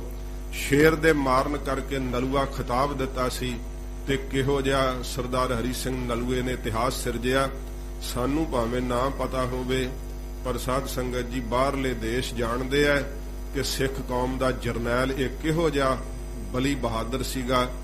ਅਮਰੀਕਾ ਨੇ ਉਸ ਸਮੇਂ ਇਹ ਕਿਹਾ ਸੀ ਕਿ ਵਾਈਟ ਹਾਊਸ ਦੇ ਵਿੱਚ ਸਰਦਾਰ ਹਰੀ ਸਿੰਘ ਨਲੂਏ ਦਾ ਜਿਹੜਾ ਉਹ ਬੁੱਤ ਲਾਇਆ ਜਾਵੇਗਾ। ਸਿੱਖ ਦੋਖੀ ਬੜੇ ਕੁਰਲਾ ਉੱਠੇ ਕਿ ਇਸ ਤਰ੍ਹਾਂ ਨਾ ਹੋਵੇ ਕਿਤੇ, ਕਿਉਂਕਿ ਦੁਨੀਆ ਨੇ ਵੇਖਣਾ ਆ ਕਰਕੇ ਕਿ ਪਗੜੀ ਵਾਲਾ, ਇਹਦੇ ਗਾਤਰੇ ਕਿਰਪਾਨ, ਜਿਹਦਾ ਵਾਈਟ ਹਾਊਸ ਦੇ ਵਿੱਚ ਬੁੱਤ ਲੱਗਾ ਹੋਇਆ ਹੈ, ਕੌਣ ਹੈ। ਦੁਨੀਆ ਪਛਾਣੇਗੀ ਕਿ ਇਹੋ ਜੀ ਕੌਮ ਵੀ ਕੋਈ ਭਾਰਤ ਵਰਸ਼ ਵਿੱਚ ਰਹਿੰਦੀ ਹੈ। ਤੋ ਸਾਧ ਸੰਗਤ ਜੀ, ਸਾਡੀ ਵਿਲੱਖਣਤਾ, ਸਾਡਾ ਨਿਆਰਾਪਣ ਸ਼ਸਤਰਾਂ ਨਾਲ ਤੇ ਬਾਣੀ ਨਾਲ ਹੈ। ਚਾਰ ਪਟਾਕੇ ਚਲਾ ਕਰਕੇ ਸਾਡਾ ਨਿਆਰਾਪਣ ਨਹੀਂ, ਉਹ ਤਾਂ ਸਾਰੀ ਦੁਨੀਆ ਚਲਾਈ ਫਿਰਦੀ ਹੈ। ਸਮਝਣਾ ਕਿ ਗੁਰੂ ਗੋਬਿੰਦ ਸਿੰਘ ਸਾਹਿਬ ਸਾਨੂੰ ਕੀ ਦਿੱਤਾ ਹੈ, ਤੇ ਜਦੋਂ ਖਾਲਸਾ ਰਾਜ ਸੀ ਸਾਡੀਆਂ ਰਵਾਇਤਾਂ ਕਿਵੇਂ ਪ੍ਰਫੁੱਲਤ ਹੋਈਆਂ। ਇਹ ਦਿਹਾੜੇ ਬੜੀ ਸ਼ਾਨੋ ਸ਼ੌਕਤ ਨਾਲ ਮਨਾਏ ਜਾਂਦੇ ਰਹੇ। ਤੇ ਹੁਣ ਇਹ ਦੁਸ਼ਹਿਰੇ ਦਾ ਪੁਰਬ ਹਜੂਰ ਸਾਹਿਬ ਕਿਉਂ ਮਨਾਇਆ ਜਾਂਦਾ? ਸਾਧ ਸੰਗਤ ਜੀ, ਵੱਖਰੇ ਵੱਖਰੇ ਜਿਹੜੇ ਦਿਹਾੜੇ ਆ ਨਾ, ਪੰਥ ਨੇ ਗੁਰਮਤੇ ਕੀਤੇ ਸੀਗੇ। ਪੰਥ ਦੇ ਅੰਦਰ ਕੀਤੇ ਹੋਏ ਗੁਰਮਤਿਆਂ ਦੇ ਅਨੁਸਾਰ ਦੀਵਾਲੀ ਦਾ ਪੁਰਬ ਅੰਮ੍ਰਿਤਸਰ ਸਾਹਿਬ ਦੀ ਧਰਤੀ ਤੇ ਮਨਾਇਆ ਜਾਂਦਾ ਹੈ। ਵਿਸਾਖੀ ਭਾਵੇਂ ਮਹਾਰਾਜ ਸਾਹਿਬ ਜੀ ਨੇ ਪੰਜਾਂ ਪਿਆਰਿਆਂ ਦੀ ਸਿਰਜਣਾ ਵੇਖੋ ਸ਼੍ਰੀ ਆਨੰਦਪੁਰ ਸਾਹਿਬ ਕੀਤੀ ਹੈ, ਪਰ ਪੰਥ ਦੇ ਅੰਦਰ ਹੋਇਆ ਗੁਰਮਤਾ ਜਿਹੜਾ ਹੈ ਨਾ, ਵਿਸਾਖੀ ਦਾ ਪੁਰਬ ਦਮਦਮਾ ਸਾਹਿਬ ਦੀ ਧਰਤੀ ਤੇ ਮਨਾਇਆ ਜਾਂਦਾ ਹੈ। ਇਹ ਜਿਹੜਾ ਮੁਕਤਸਰ ਸਾਹਿਬ ਦਾ ਯੁੱਧ ਹੈ, ਭਾਵੇਂ ਜੇਠ ਤੇ ਹਾੜ ਦੇ ਸਖਤ ਗਰਮੀ ਦੀ ਰੁੱਤ ਵਿੱਚ ਹੋਇਆ, ਪਰ ਪੰਥ ਨੇ ਗੁਰਮਤਾ ਕੀਤਾ। ਉਦੋਂ ਘੋੜਿਆਂ ਵਾਸਤੇ ਜਲ ਪਾਣੀ ਨਾ ਸੀ ਉੱਥੇ ਮਿਲਦਾ, ਲੰਗਰ ਬਣਾਉਣਾ ਔਖਾ ਹੁੰਦਾ ਸੀ। ਪੰਥ ਨੇ ਗੁਰਮਤਾ ਕੀਤਾ ਕਿ ਜਿਹੜਾ ਮਾਘ ਦੀ ਸੰਗਰਾਂਦ ਨੂੰ ਮੁਕਤਸਰ ਸਾਹਿਬ ਦਾ ਦਿਨ ਮਨਾਇਆ ਜਾਵੇ। ਇਹ ਪੰਥ ਵਿੱਚ ਕੀਤੇ ਹੋਏ ਗੁਰਮਤੇ ਹੈ ਕਿ ਜਦੋਂ ਮਹਾਰਾਜ ਨੇ ਦੁਸ਼ਹਿਰੇ ਤੇ ਪੁਰਬ ਤੇ ਸ਼ਸਤਰਾਂ ਦਾ ਅਭਿਆਸ ਕਰਾਇਆ, ਮਹੱਲਾ ਕੱਢਿਆ, ਤੇ ਖਾਲਸਾਈ ਜਿਹੜਾ ਰਾਜ ਸੀਗਾ ਉਸ ਸਮੇਂ ਇਹ ਸਾਰੀਆਂ ਰਵਾਇਤਾਂ ਕਾਇਮ ਰਹੀਆਂ। ਪੰਥ ਨੇ ਗੁਰਮਤਾ ਕੀਤਾ ਕਿ ਸਾਲ ਵਿੱਚ ਇੱਕ ਵਾਰ ਸਤਿਗੁਰੂ ਜੀ ਦੇ ਤਖਤ ਤੇ ਜਾ ਕਰਕੇ ਦੁਸ਼ਹਿਰੇ ਦਾ ਪੁਰਬ ਮਨਾਇਆ ਜਾਵੇ। ਸਾਧ ਸੰਗਤ ਜੀ, ਦਲਾਂ ਪੰਥਾਂ ਦੇ ਅੰਦਰ ਇਹ ਰਵਾਇਤ ਸੀਗੀ। ਹੋਲਾ ਮਹੱਲਾ ਜਿਹੜਾ ਹੈ ਉਹ ਸ਼੍ਰੀ ਆਨੰਦਪੁਰ ਸਾਹਿਬ, ਤਖਤ ਸ੍ਰੀ ਕੇਸਗੜ੍ਹ ਸਾਹਿਬ ਵਿਖੇ ਮਨਾਇਆ ਜਾਂਦਾ ਹੈ, ਤੇ ਦੁਸ਼ਹਿਰੇ ਦਾ ਪੁਰਬ ਸੱਚਖੰਡ ਸ਼੍ਰੀ ਹਜੂਰ ਸਾਹਿਬ ਮਨਾਇਆ ਜਾਂਦਾ ਹੈ। ਇਹ ਪੰਥ ਵਿੱਚ ਹੋਏ ਗੁਰਮਤੇ ਅਨੁਸਾਰ ਮਨਾਏ ਜਾਂਦੇ ਆ ਦਿਨ। ਤੇ ਜਦੋਂ ਨਿਹੰਗ ਸਿੰਘਾਂ ਵਿੱਚ ਰਵਾਇਤ ਹੁੰਦੀ ਹੈ, ਜਿਹੜਾ ਸਾਧ ਸੰਗਤ ਜੀ ਸੀਸ ਤੇ ਫਰਲਾ ਸਜਾਇਆ ਜਾਂਦਾ ਹੈ, ਇਹ ਇੱਕ ਵੱਖਰਾ ਟੌਪਿਕ ਹੈ, ਇਹਦਾ ਇੱਕ ਵੱਖਰਾ ਪ੍ਰਕਰਣ ਹੈ, ਪਰ ਮੈਂ ਟੂਕ ਮਾਤਰ ਇਸ ਕਰਕੇ ਬੇਨਤੀ ਕਰਨ ਲੱਗਾ ਹੈ ਕਿ ਤਖਤਾਂ ਸਾਹਿਬ ਜੀ ਦੀ ਸੇਵਾ ਜਿਹੜੀ ਸੀ ਨਾ, ਦਲਾਂ ਪੰਥਾਂ ਦੇ ਕੋਲ ਹੁੰਦੀ ਸੀ। ਤੇ ਜਦੋਂ ਦਲ ਪੰਥ ਇੱਥੇ ਆਇਆ ਕਰਦੇ ਸੀਗੇ, ਉਸ ਸਮੇਂ ਸੱਚਖੰਡ ਸ਼੍ਰੀ ਹਜੂਰ ਸਾਹਿਬ ਤੋਂ ਜਾਂ ਤਖਤ ਸ੍ਰੀ ਕੇਸਗੜ੍ਹ ਸਾਹਿਬ ਤੋਂ ਜਾਂ ਸ਼੍ਰੀ ਅਕਾਲ ਤਖਤ ਸਾਹਿਬ ਤੋਂ ਫਰਲਾ ਦਿੱਤਾ ਜਾਂਦਾ ਹੁੰਦਾ ਸੀ। ਜਦੋਂ ਨਿਹੰਗ ਸਿੰਘ ਅੱਗੇ ਫਰਲਾ ਦਿੰਦੇ ਸੀ ਨਾ, ਇਸ ਤਖਤ ਤੇ ਪੰਜ ਪਿਆਰੇ ਸਿੰਘ ਸਾਹਿਬਾਨ ਹੀ ਅੱਗੇ ਫਰਲਾ ਦਿਆ ਕਰਦੇ ਸੀ, ਕੋਈ ਇਕੱਲਾ ਨਹੀਂ ਫਰਲਾ ਅਜੇ ਵੀ ਦੇ ਸਕਦਾ। ਰਵਾਇਤ ਹੈ ਦਲਾਂ ਪੰਥਾਂ ਦੇ ਅੰਦਰ। ਤੋਂ ਤਖਤ ਸਾਹਿਬਾਂ ਦੇ ਉੱਪਰ ਆ ਕਰਕੇ ਜਦੋਂ ਦਲ ਪੰਥ ਦਿਹਾੜਾ ਮਨਾਉਂਦੇ, ਅੱਜ ਹੁਣ ਸਮੇਂ ਬਦਲ ਗਏ ਆ, ਭਾਵੇਂ ਮਾਇਆ ਦਾ ਬੜਾ ਪਸਾਰਾ ਵੱਧ ਗਿਆ ਹੈ, ਉਸ ਸਮੇਂ ਦਲ ਪੰਥ ਆਇਆ ਕਰਦੇ, ਜੋੜ ਮੇਲਾ ਲੱਗਦਾ, ਤੋ ਮਾਇਆ ਜਿੰਨੀ ਭੇਟ ਹੁੰਦੀ ਤੇ ਉਹਦੇ ਨਾਲ ਸਾਧ ਸੰਗਤ ਜੀ ਸਾਰੇ ਵਿਹਾਰ ਜਿਹੜੇ ਸੀ ਫਿਰ ਚੱਲਿਆ ਕਰਦੇ। ਪੰਥ ਬਹੁਤ ਵੱਡੀ ਸੇਵਾ ਕਰਕੇ ਤਖਤ ਸਾਹਿਬ ਤੇ ਜਾਇਆ ਕਰਦਾ ਕਿ ਜਦੋਂ ਵੀ ਅਸੀਂ ਆਵਾਂਗੇ ਤਾਂ ਸਤਿਗੁਰੂ ਜੀ ਦੇ ਸਥਾਨ ਤੇ ਆ ਸੇਵਾਵਾਂ ਹੋਈਆਂ ਹੋਣ। ਇਹ ਪੰਥ ਜਿਹੜਾ ਸੀ ਨਾ, ਉਹ ਸਾਧ ਸੰਗਤ ਜੀ ਮਾਲਕ ਦੇ ਰੂਪ ਵਿੱਚ, ਗੁਰੂ ਜੀ ਦੇ ਰੂਪ ਵਿੱਚ, ਕਿਉਂਕਿ ਮਹਾਰਾਜ ਨੇ ਪੰਥ ਨੂੰ ਗੁਰੂ ਕਿਹਾ, ਤੇ ਪੰਥ ਹੀ ਸਾਰੀਆਂ ਸੇਵਾ ਸੰਭਾਲ ਜਿਹੜੀਆਂ ਸੀ ਕਰਿਆ ਕਰਦਾ। ਪੰਥਕ ਰੂਪ ਦੇ ਵਿੱਚ ਅੱਜ ਵੀ ਸਾਰੀਆਂ ਸੇਵਾਵਾਂ ਭਾਵੇਂ ਚੱਲ ਰਹੀਆਂ ਨੇ। ਇਹ ਰਵਾਇਤਾਂ ਪੰਥ ਨੇ ਆਪਸ ਵਿੱਚ ਗੁਰਮਤੇ ਕਰਕੇ ਸਾਧ ਸੰਗਤ ਜੀ ਪਾਈਆਂ ਨੇ। ਤੇ ਜੇ ਹੁਣ ਕੋਈ ਕਹੇ ਕਿ ਹੋਲਾ ਮਹੱਲਾ ਤੁਸੀਂ ਕਿਸੇ ਹੋਰ ਅਸਥਾਨ ਤੇ ਕਿਉਂ ਨਹੀਂ ਮਨਾਉਂਦੇ, ਇਹ ਭਾਈ ਪੰਥ ਦੀ ਰਵਾਇਤ ਹੈ ਪਾਈ ਹੋਈ, ਆਨੰਦਪੁਰ ਸਾਹਿਬ ਮਨਾਇਆ ਜਾਂਦਾ ਹੈ। ਇਸੇ ਤਰ੍ਹਾਂ ਪੰਥ ਦੀ ਪਾਈ ਹੋਈ ਰਵਾਇਤ ਹੈ ਕਿ ਦੁਸ਼ਹਿਰੇ ਦਾ ਪੁਰਬ ਜਿਹੜਾ ਤਖਤ ਸੱਚਖੰਡ ਸ੍ਰੀ ਹਜੂਰ ਸ੍ਰੀ ਅਬਚਲ ਨਗਰ ਸਾਹਿਬ ਵਿਖੇ ਮਨਾਇਆ ਜਾਂਦਾ ਹੈ। ਇਸੇ ਕਰਕੇ ਦਲ ਪੰਥ ਇੱਥੇ ਪਹੁੰਚਦੇ ਆ। ਤੋ ਸਾਧ ਸੰਗਤ ਜੀ, ਆਪ ਜੀ ਨੇ ਇਹ ਭਲੀ ਭਾਂਤ ਹੁਣ ਸੁਣਿਆ ਹੈ ਕਿ ਆਪਾਂ ਸਿੱਖ ਪੰਥ ਦੇ ਅੰਦਰ ਦੁਸ਼ਹਿਰਾ ਕਿਉਂ ਮਨਾਉਂਦੇ ਆ ਤੇ ਸਾਡਾ ਦੁਸ਼ਹਿਰਾ ਮਨਾਉਣ ਦਾ ਕੀ ਮੰਤਵ ਹੈ। ਇਹ ਆਪ ਨੇ ਚੰਗੀ ਤਰ੍ਹਾਂ ਸੁਣਿਆ, ਪਰ ਅੰਤਰੀਵ ਇਹ ਸਮਝਣਾ ਕਿ ਜਿੱਥੇ ਸ੍ਰੀ ਗੁਰੂ ਗ੍ਰੰਥ ਸਾਹਿਬ ਜੀ ਦੀ ਬਾਣੀ ਦਾ ਪ੍ਰਵਾਹ ਚੱਲ ਰਿਹਾ ਹੈ, ਕਥਾ ਹੋ ਰਹੀ ਹੈ, ਕੀਰਤਨ ਹੋ ਰਿਹਾ ਹੈ, ਉੱਥੇ ਸਦਾ ਵਾਸਤੇ ਦੁਸ਼ਹਿਰੇ ਦਾ ਪੁਰਬ ਲੱਗਾ ਹੋਇਆ ਹੈ। ਸਦਾ ਹੀ ਉਸੇ 10 ਪੁਰਬਾਂ ਦੇ ਇਸ਼ਨਾਨ ਦਾ ਫਲ ਹੈ। 10 ਇੰਦਰੀਆਂ ਦੇ ਵਸ ਕਰਨ ਦਾ ਤਰੀਕਾ ਤੇ ਸਾਧਨ ਸਤਿਗੁਰਾਂ ਜੀ ਦੀ ਬਾਣੀ ਵਿੱਚੋਂ ਪ੍ਰਾਪਤ ਹੁੰਦਾ ਹੈ। ਇਹ ਆਪ ਜੀ ਨੇ ਮੁੱਖ ਤੌਰ ਤੇ ਸਮਝਣਾ ਤੇ ਦੁਸ਼ਹਿਰੇ ਦੇ ਪੁਰਬ ਨੂੰ ਸ਼ਸਤਰਾਂ ਦੀ ਪੂਜਾ ਕਰਕੇ, ਘੋੜ ਸਵਾਰੀ ਕਰਕੇ ਤੇ ਸ਼ਸਤਰ ਵਿਦਿਆ ਦਾ ਅਭਿਆਸ ਕਰਕੇ ਸਦਾ ਮਨਾਉਂਦੇ ਰਹਿਣਾ। ਇਹ ਹੀ ਸਤਿਗੁਰਾਂ ਸਾਨੂੰ ਸਿੱਖਿਆ ਦਿੱਤੀ ਹੈ। ਤੇ ਰਾਵਣ ਦੇ ਪੁਤਲੇ ਨਹੀਂ ਸਾੜਨੇ ਚਾਹੀਦੇ ਜਾਂ ਹੋਰ ਕਿਸੇ ਤਰੀਕੇ ਨਾਲ ਸਾਨੂੰ ਦੁਸ਼ਹਿਰਾ ਨਹੀਂ ਮਨਾਉਣਾ ਚਾਹੀਦਾ। ਜਿਹੜੇ ਮਨਾਉਂਦੇ ਆ ਉਹਨਾਂ ਨੂੰ ਮੁਬਾਰਕ ਹੈ, ਕਦੇ ਵਾਸਤੇ ਉਹਨਾਂ ਨੂੰ ਅਸੀਂ ਮਾੜਾ ਵੀ ਨਹੀਂ ਸਾਨੂੰ ਕਹਿਣਾ ਚਾਹੀਦਾ, ਕਿਉਂਕਿ ਕਿਸੇ ਦਾ ਧਰਮ ਹੈ, ਕਿਸੇ ਦੀ ਰਵਾਇਤ ਹੈ। ਉਸ ਨੂੰ ਖਾਲਸੇ ਨੂੰ ਆਗਿਆ ਨਹੀਂ ਮਹਾਰਾਜ ਕੀਤੀ ਕਿ ਭਾਈ ਤੂੰ ਕਿਸੇ ਦਾ ਨਰਾਦਰ ਕਰੀ। ਮਹਾਰਾਜ ਨੇ ਸਾਨੂੰ ਨਮੀਨ ਕਰਨ ਕਰਕੇ ਬਖਸ਼ਿਸ਼ ਕੀਤੀ ਕਿ ਤੂੰ ਅਸਲ ਖਾਲਸਾ ਜੋਤ ਨਾਲ ਜੁੜੀ, ਪ੍ਰਕਾਸ਼ ਨਾਲ ਜੁੜੀ। ਇਹ ਸੱਚੇ ਪਾਤਸ਼ਾਹ ਜੀ ਮਹਾਰਾਜ ਸਾਨੂੰ ਫਿਰ ਰਾਹ ਦੱਸੇ ਹੈ। ਤੋ ਸਾਧ ਸੰਗਤ ਜੀ, ਹਿੰਦੂ ਮਤ ਦੇ ਅੰਦਰ ਦੁਸ਼ਹਿਰਾ ਕਿਉਂ ਮਨਾਇਆ ਜਾਂਦਾ ਹੈ, ਇਹ ਵੀ ਸਤਿਗੁਰਾਂ ਜੀ ਨੇ ਵੇਖੋ ਸ੍ਰੀ ਦਸਮ ਬਾਣੀ ਦੇ ਅੰਦਰ ਰਾਮਾ ਅਵਤਾਰ ਸਤਿਗੁਰਾਂ ਜੀ ਨੇ ਲਿਖਿਆ ਹੈ। ਸ੍ਰੀ ਰਾਮ ਚੰਦਰ ਜੀ ਦਾ ਅਵਤਾਰ ਧਾਰਨਾ ਤੇ ਉਹਨਾਂ ਦਾ ਸਾਰਾ ਜੀਵਨ ਹਜੂਰ ਨੇ ਬੜੇ ਸੰਖੇਪ ਵਿੱਚ ਸਤਿਗੁਰਾਂ ਜੀ ਨੇ ਲਿਖ ਦਿੱਤਾ। ਤੇ ਉਹ ਸੰਖੇਪ ਵਿੱਚ ਲਿਖਦਿਆਂ ਹੋਇਆਂ ਹਜੂਰ ਨੇ ਸਾਧ ਸੰਗਤ ਜੀ ਉਹ ਸੰਖੇਪ ਵਿੱਚ ਵੱਡਾ ਵਿਸਥਾਰ ਕਹਿ ਦਿੱਤਾ। ਸੱਚੇ ਪਾਤਸ਼ਾਹ ਜੀ ਮਹਾਰਾਜ ਨੇ ਫਿਰ ਕੋਈ ਕਹੇ ਕਿ ਰਾਮਾ ਅਵਤਾਰ ਗੁਰੂ ਗੋਬਿੰਦ ਸਿੰਘ ਸਾਹਿਬ ਨੂੰ ਲਿਖਣ ਦੀ ਕੀ ਲੋੜ ਸੀ, ਇਹ ਵੀ ਸ਼ੰਕਾਵਾਦੀ ਸ਼ੰਕਾ ਕਰਦੇ ਆ। ਤੋ ਸਾਧ ਸੰਗਤ ਜੀ, ਇਹ ਰਾਮਾ ਅਵਤਾਰ ਸਤਿਗੁਰਾਂ ਜੀ ਨੇ ਯੁੱਧ ਦੇ ਨਿਰੂਪਣ ਨੂੰ ਕਰਕੇ ਲਿਖਿਆ। ਜਿਹੜਾ ਇਹ ਦਿਨ ਮਨਾਇਆ ਜਾਂਦਾ ਹੈ ਨਾ ਸਨਾਤਨੀ ਮਤ ਵਿੱਚ, ਰਾਵਣ ਦੇ ਨਾਲ ਯੁੱਧ ਹੋਣਾ ਤੇ ਉਸ ਲੰਕਾ ਉਤੇ ਫਤਿਹ ਪਾਉਣੀ, ਉਸ ਯੁੱਧ ਦਾ ਵਿਸਥਾਰ ਸਤਿਗੁਰਾਂ ਜੀ ਨੇ ਲਿਖਿਆ ਕਰਕੇ ਫਿਰ ਰਾਮਾ ਅਵਤਾਰ ਲਿਖਿਆ ਹੈ। ਫਿਰ ਕ੍ਰਿਸ਼ਨਾ ਅਵਤਾਰ ਲਿਖਿਆ। ਕਹਿੰਦੇ ਕ੍ਰਿਸ਼ਨ ਜੀ ਦਾ ਅਵਤਾਰ ਕਿਉਂ ਲਿਖ ਦਿੱਤਾ? ਸ਼੍ਰੀ ਕ੍ਰਿਸ਼ਨ ਜੀ ਨੇ ਏਡੇ ਵੱਡੇ ਯੁੱਧ ਕੀਤੇ ਆ, ਜਦੋਂ ਉਹਨਾਂ ਯੁੱਧਾਂ ਦਾ ਵੇਰਵਾ ਗੁਰੂ ਸਾਹਿਬ ਜੀ ਦੀ ਲਿਖਤ ਨਾਲ ਪੜ੍ਹਦੇ ਆ ਨਾ, ਪਾਠਕ ਆਸ਼ਾਸ਼ ਕਰ ਉੱਠਦਾ ਹੈ। ਐਸੀ ਵੀਰਤਾ, ਇਸ ਤਰ੍ਹਾਂ ਯੁੱਧ ਹੁੰਦਾ ਹੈ, ਇਸ ਤਰ੍ਹਾਂ ਸੂਰਮੇ ਪੁਰਸ਼ਾਰਥ ਕਰਦੇ ਆ। ਇਹ ਗੁਰੂ 10ਵੇਂ ਪਾਤਸ਼ਾਹ ਜੀ ਦੀ ਕਲਮ ਧੰਨ ਹੈ ਜੋ ਇਹ ਲਿਖ ਸਕਦੀ ਹੈ, ਕਹਿ ਸਕਦੀ ਹੈ। ਕੋਈ ਹੋਰ ਕਵੀ ਨਹੀਂ ਇਸ ਤਰ੍ਹਾਂ ਲਿਖ ਸਕਦਾ। ਜਿਹੜੀ ਵੱਡੀ ਵੀਰਤਾ ਸਤਿਗੁਰਾਂ ਜੀ ਨੇ ਇਹਨਾਂ ਜੰਗਾਂ ਦੁਆਰਾ ਆਪਣੇ ਪੰਥ ਨੂੰ ਸਤਿਗੁਰਾਂ ਨੇ ਉਜਾਗਰ ਕਰਕੇ ਦਿਖਾਈ ਹੈ। ਤੋ ਸਾਧ ਸੰਗਤ ਜੀ, ਫਿਰ ਦੂਸਰਾ ਪੱਖ ਇਹ ਸਰਵਣ ਕਰਨਾ ਕਿ ਜਦੋਂ ਯੁੱਧ ਹੁੰਦੇ ਆ ਨਾ, ਉਹਨਾਂ ਯੁੱਧਾਂ ਦਾ ਨਿਰੀਖਣ ਸੰਸਾਰ ਦੇ ਦੇਸ਼ ਦੇ ਜਿਹੜੇ ਸੈਨਾਪਤੀ ਉਹ ਕਰਦੇ ਆ ਕਿ ਇਸ ਯੁੱਧ ਦੀ ਜਿਸ ਸੈਨਾ ਦੀ ਹਾਰ ਹੋਈ ਹੈ ਕਿਹੜੇ ਕਾਰਨਾਂ ਕਰਕੇ ਹਾਰ ਹੋਈ ਹੈ, ਜੇ ਜਿੱਤੇ ਆ ਤੇ ਕਿਹੜੇ ਕਾਰਨਾਂ ਕਰਕੇ ਜਿੱਤੇ ਆ। ਹਜੂਰ ਨੇ ਇਹ ਸਾਨੂੰ ਕਥਾਵਾਂ ਇਸ ਕਰਕੇ ਲਿਖ ਕਰਕੇ ਦਸੀਆਂ ਕਿ ਜੇ ਰਾਵਣ ਦੀ ਹਾਰ ਹੋਈ ਹੈ ਤੇ ਖਾਲਸਾ ਜੀ ਵੇਖ ਲਿਓ ਕਿ ਕਾਹਦੇ ਕਰਕੇ ਹਾਰ ਹੋਈ ਹੈ। ਜੇ ਤਾਂ ਰਾਵਣ ਵਰਗੇ ਬਣ ਜਾਓਗੇ ਤਾਂ ਫਿਰ ਤਾਂ ਹਾਰ ਹੋ ਜੂਗੀ ਤੁਹਾਡੀ, ਚਾਹੇ ਬਾਹਰੋਂ ਖਾਲਸਾ ਹੀ ਬਾਣਾ ਪਾਇਆ ਹੋਇਆ, ਫਿਰ ਰਾਵਣ ਵਰਗੀਆਂ ਆਦਤਾਂ ਹੋਈਆਂ ਤਾਂ ਜਿੱਤ ਨਹੀਂ ਸਕੋਗੇ। ਸੱਚੇ ਪਾਤਸ਼ਾਹ ਜੀ ਮਹਾਰਾਜ ਨੇ ਦਰਸਾਇਆ ਕਿ ਜੇ ਧਰਮ ਹੋਵੇਗਾ ਤੁਹਾਡੇ ਪੱਖ ਵਿੱਚ ਤੇ ਫਿਰ ਤੁਹਾਨੂੰ ਹਰਾਉਣ ਵਾਲੀ ਕੋਈ ਸ਼ਕਤੀ ਨਹੀਂ ਹੈ। ਇਹ ਸੱਚੇ ਪਾਤਸ਼ਾਹ ਜੀ ਮਹਾਰਾਜ ਨੇ ਸਮਝਾਇਆ ਇਹਨਾਂ ਕਥਾਵਾਂ ਦੁਆਰਾ। ਤੋ ਸਾਧ ਸੰਗਤ ਜੀ, ਫਿਰ ਯੁੱਧ ਦੇ ਅੰਦਰ ਜੋ ਜੋ ਵਾਰਤਾ ਹੁੰਦੀ ਹੈ ਇਹਦਾ ਵਿਸਥਾਰ ਤਾਂ ਬਹੁਤ ਹੈ, ਮੈਂ ਸਾਰਾ ਵਿਸਥਾਰ ਨਹੀਂ ਕਰ ਸਕਾਂਗਾ, ਪਰ ਟੂਕ ਮਾਤਰ ਜੋ ਸਤਿਗੁਰਾਂ ਜੀ ਦੇ ਲਿਖਣ ਦਾ ਕਾਰਨ ਹੈ।